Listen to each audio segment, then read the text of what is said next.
Ngobrol bareng Orbit, kami obrolkan, Anda simpulkan. Baik, pemirsa Orbit, kita kembali lagi dalam obrolan bersama Al-Ustadz Dr. Muftaruddin MA. Pak Ustadz tadi kan sudah dijelaskan bagaimana sejarah kurban tadi, ya kan? Artinya Nabi Ibrahim dengan keikhlasannya mengorbankan anak kesayangannya Nabi Ismail yang merupakan anak yang memiliki kualitas yang terbaik, menghormati orang tua, menuruti orang tua, bahkan menuruti perintah Allah Subhanahu wa taala. Nah, dengan kondisi sekarang ini kita melihat bahwa umat Islam berkurban dan sebagian ada yang menyerahkan ke panitia kurban. Ada juga sebagian yang mau kurban sendiri, motong sendiri. Nah, gimana kira-kira dalam telaah Ustadz dengan proses kurban yang ada kita saat ini, Ustadz? Baik, tentu pertama kita lihat dulu kedudukan ibadah kurban ini. Iya. Kemudian yang kedua adalah tentang proses penyembelihan kurban ini yang dikelola oleh pribadi masing-masing yang berkurban maupun yang serahkan kepada panitia. Baik, kalau secara syariat bahwa kurban ini kan hukumnya ini fardu ain bagi yang mampu. Kemudian fardu kifayah kalau misalkan untuk keluarga. Maksudnya ketika dalam keluarga itu ada satu orang saja yang berkurban, maka lepaslah kewajiban bagi yang lain. Katakanlah ketika ayah berkurban, Anak-anaknya lepas, iya, istri anak lepas. iya, istri yang menjadi tanggungan si ayah ini sudah lepas kewajibannya. Tapi kalau hanya kita sendiri yang berkurban, maka ini menjadi fardu ain bagi kita.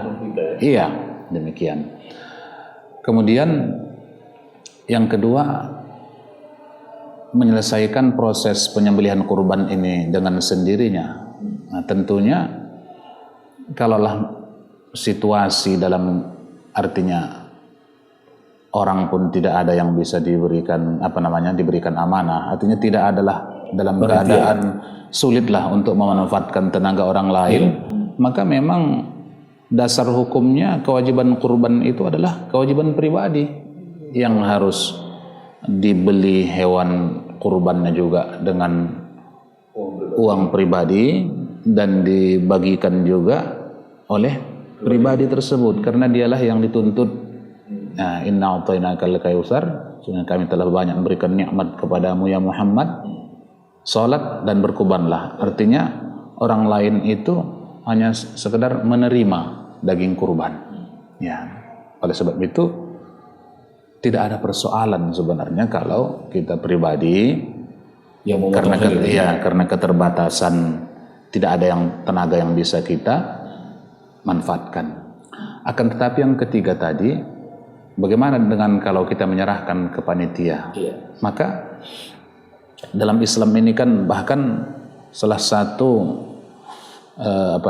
keutamaan ibadah kurban ini adalah menumbuhkan rasa kasih sayang antar sesama manusia. Kemudian keutamaan ibadah kurban ini juga di sana ada syiar. Ada syiar Islam. Jadi kebijakan katakanlah tradisi kita di Indonesia ini yang ibadah kurban ini diserahkan kepada panitia sejak awal, itu merupakan suatu yang sangat baik. Sangat baik. Kenapa kita katakan demikian? Tentu harapan kita bahwa panitia ini amanah. Ya, panitia tentu panitia yang amanah. Kenapa kita katakan ini adalah suatu kebijaksanaan yang sangat baik? Di sini sudah tertanam rasa ukhuwah itu, rasa yang tidak berkurban pun turut nanti berpartisipasi. Nah, jadi akan terjalin hubungan yang dekat antara yang berkurban dengan panitia, bahkan dengan yang penerima nantinya. Nah, sehingga dia juga termotivasi. Aku nanti juga kalau punya kemampuan akan berkurban juga. Dia ada rasa malu kalau menjadi panitia terus tapi tidak pernah berkurban. Jadi di sini akan tertanam pertama ukhuwah Islamiyah, di sini juga tertanam rasa kasih sayang. Kemudian yang lebih penting di sini lagi akan tertanam syiar tadi. Syiar Islam itu, wah dia. Jadi orang berkumpul, kecuali dalam kondisi pandemi ini yang telah Fatwa MUI nomor 36 tahun 2020 telah menerangkan kepada kita untuk mengedepankan protokol kesehatan dalam penyelenggaraan ibadah kurban. Ustaz gini, kita kan di masjid-masjid atau di STM kan misalnya kan ada misalnya per kelompok. Iya, per kelompok. Misalnya satu kelompok ada 7 orang. Ya kan? Iya.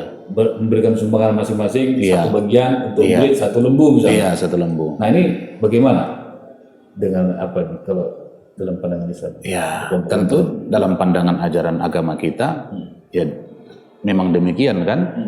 Satu lembu itu untuk 7 orang. Namun ada juga memang kadang-kadang yang agak lucu kita ya. Artinya begini. Kalau pada masa Rasul itu kan ini kurban Muhammad bahkan dan umatnya. Misalnya 1 ekor unta ini adalah kurbanku, ini kurban Muhammad wa ummati Muhammad, seluruh umat moya. Sampai demikian kalau Nabi kan. Jadi kita di sini sering juga atas nama anak, atas nama anaknya pun digilir nanti dulu sampai kalau ada anaknya 5 ini kurban si Suco, besok si Butet, besok si apa gitu kan. Sebenarnya ini tidak salah. Pada hakikatnya kan ini hanya penamaan saja. Tapi sebenarnya itu kurban keluarga, kurban satu keluarga tadi. Yang tadi tadi. Iya, misalnya si Ucok tadi walaupun dia masih katakanlah belum ada pencariannya, belum mampunya dia untuk berkurban. Kalau dari penghasilannya namanya anak, masih TK, itu ada di masyarakat kita itu. Iyalah, karena tahun lalu sudah ibunya, ayahnya putar lagi ke anak. Tapi hakikatnya jangan kita lihat dari zahirnya nama dia, sebenarnya itu adalah dari mana dia dapat ini uang, kan dari ayahnya, dari keluarga ini. Sebenarnya walaupun tertulis di situ anak kecil, tapi sebenarnya itu adalah satu keluarga yang utuh, ayah, istri, dan seluruh anak yang ada dalam rumah itu. Nah, jadi ya sebenarnya kalaupun setiap tahun ayahnya saja nggak masalah. Sudah keluarga di situ. Jadi berkurban kalian, berkurban ayahku. Kalaupun nanti ibunya berkurban, itu keluarga. Adalah di antara keluarga itu yang berkurban. Tapi lantaran di tengah masyarakat ini supaya lihat, oh sana udah berkurban, maka ganti namanya. Hari ini bapaknya, atau depan istrinya, karena atau depan anaknya pertama, gitu ya. Karena memang syariat agama kita kan, syariat Islam mengatakan bahwa setiap tahun manakala kita berada dalam posisi mampu, maka wajib bagi kita untuk berkurban. Itu fardu ain. Fardu ain bagi pribadi kita. Kalau kita mampu. Kalau tidak mampu tidak perlu. Dalam riwayat Ahmad itu dikatakan siapa yang memiliki kemampuan, man wajada sa'atan li ayyudah falam yudah fala yaqrabanna musallana. Siapa yang pada suatu ketika itu dia memiliki kemampuan untuk berkurban, mampu tentunya tidaklah sampai dia tidak makan, tidak sampai anaknya tidak sekolah. Artinya adalah uang lebih untuk bisa berkurban tanpa mengganggu kebutuhan yang wajib yang lainnya. Lalu dia tidak berkurban, falam yaqrabanna musallana. Jangan didekatinya tempat sholat kami, kata Rasul. Rawahu Ahmad Ibn Majah, maksudnya Rawahu Ibn Majah. Oleh penafsir mengatakan jangan sholat Idul Adha, tempat sholat di mana sholat Idul Adha dilakukan. Kan keras itu. Gak usah sholat Idul Adha kita kalau yang mampu kita berkurban, tapi tak mau kita berkurban. Artinya ibadah kurban ini kullu sana, setiap sana. Kurban ini kan pada bulan Zulhijjah. Setiap bulan Zulhijjah setiap tahun kalau mampu kita sebaiknya lah kita berkurban. Ada yang mengatakan bahwa si kurban ini lebih baik datang melihat pemotongan hewan yang dikurbankan. Iya. Nah, dengan situasi pandemi ini macam mana? Ini kan sudah ada namanya. Memang kan apa namanya? Mengapa kita disuruh untuk datang supaya kita saksikan juga ibadah yang kita lakukan itu. Karena dengan menyaksikan ini kan apa namanya ya? Kalau kita kaji, bahkan dalam Al-Quran dikatakan bahwa hewan-hewan kurban itu sengaja ditundukkan Allah kepada kita. Nah, dalam bahasa Melayunya, onda hati kita menyembelihnya. Mungkin kalau seperti yang kita katakan tadi, sempat kita tunduk kepada hewan, besok di daftar unta kita mau disembelih. Sebetulnya kan sedih nasib hewan itu kalau kita pikir-pikir.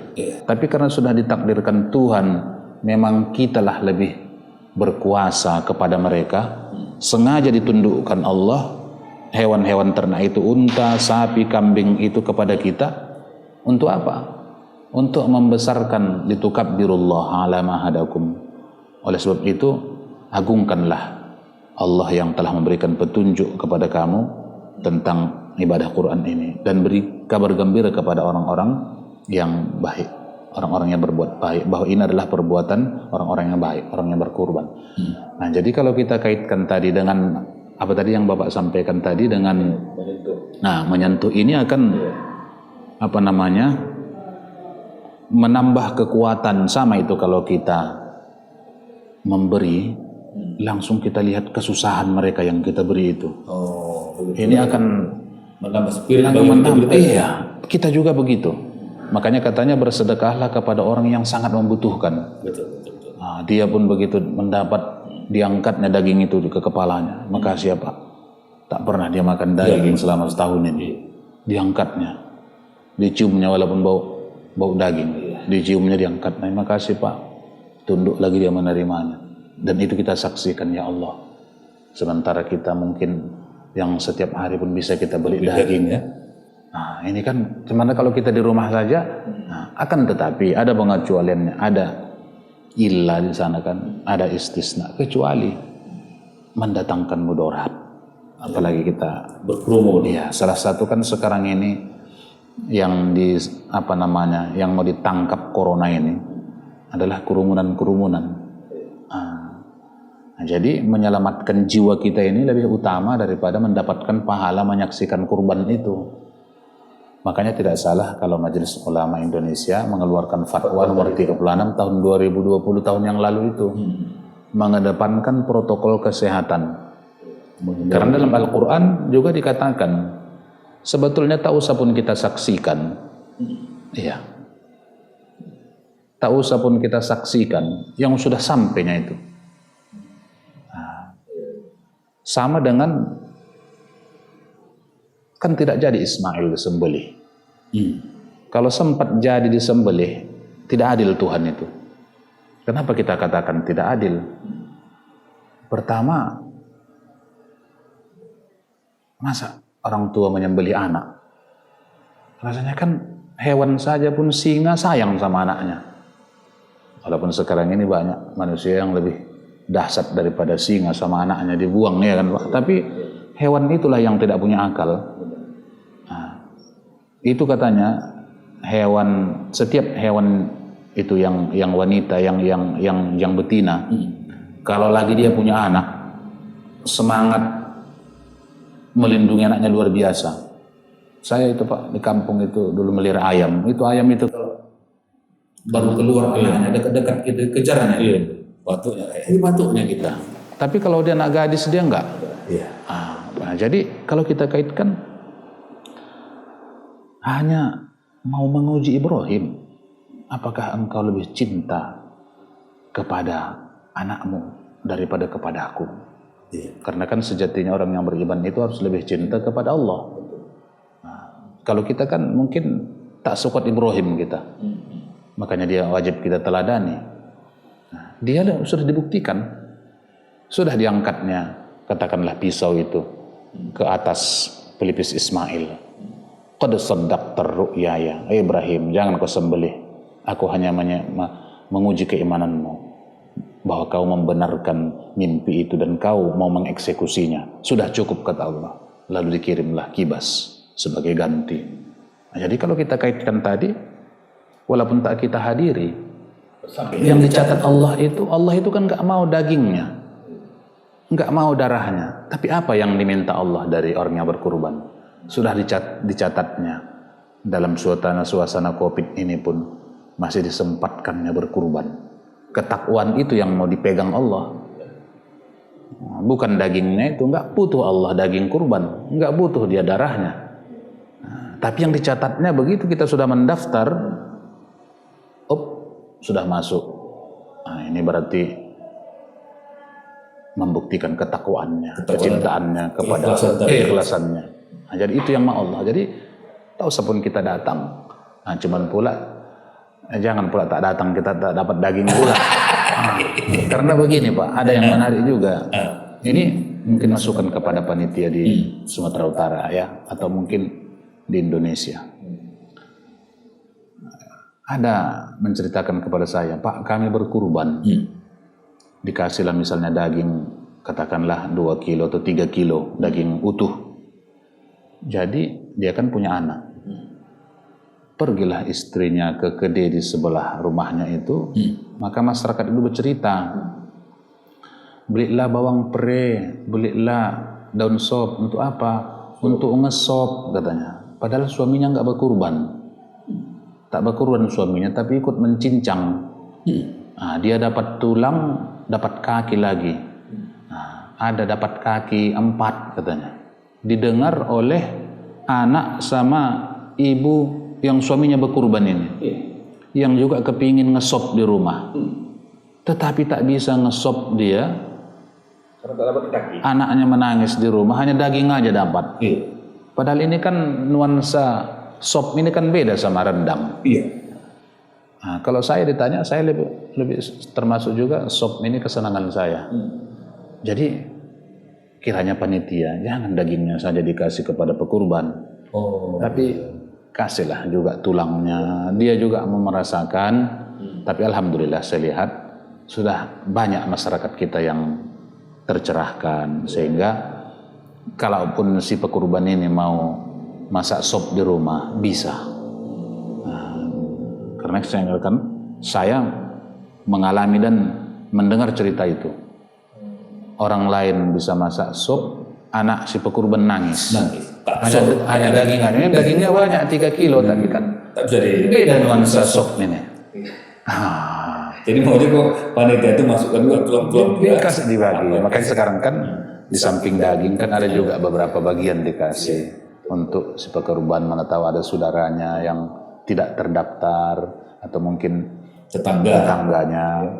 Nah, jadi disitulah bisa juga dia masak sop. Kalau tidak, apa juga itu Pak, masalah ya? Iya. Jadi pergunjingan juga. Iya, mungkin kalau si ibu bisalah ini kelas udah dikasih daging, tapi anaknya nangis di rumah.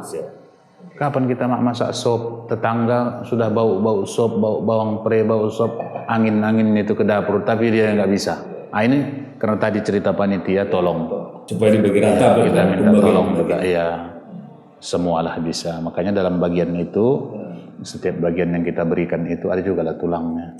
Mana tahu mau mereka bagi untuk itu tadi kan, supaya tidak ada kecemburuan sosial ya. Saya kira demikian. Baik, pemirsa Orbit, kita rehat sejenak. Ngobrol bareng Orbit, kami obrolkan, Anda simpulkan.